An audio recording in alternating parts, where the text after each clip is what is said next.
सन 2000 नसीम सादक साहब इत्थे दे हैगे सी AC साहब, उन्होंने बहुत अच्छा इंतजाम किया। डबल ट्रैक भी बनाया, डबल सड़क भी बनाई।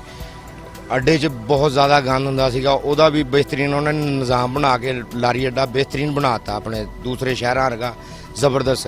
स्टेशन दे पार्क भी बहुत अच्छे बनाए सी उन्होंने, झूले वगैरह स्टेशन वाले पार्क 'च भी लाए गए सीगे।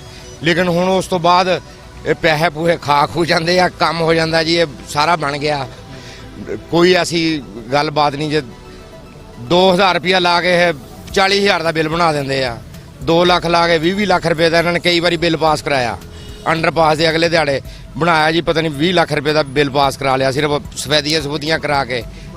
हाँ जी, इस पार्क के बारे यही है भी गंद गुंद थोड़े सामने मौजूद है जिन्ना है। जिला इंतजामिया नाल रिक्वेस्ट करते हैं कि इनू साफ सुथरा बनाया जाए। और फुटपाथ भी अपना टुटिया पिया देख लो, दिखा दो बेशक उधर कैमरा मार के साफ सुथरा बना दें। ठीक है।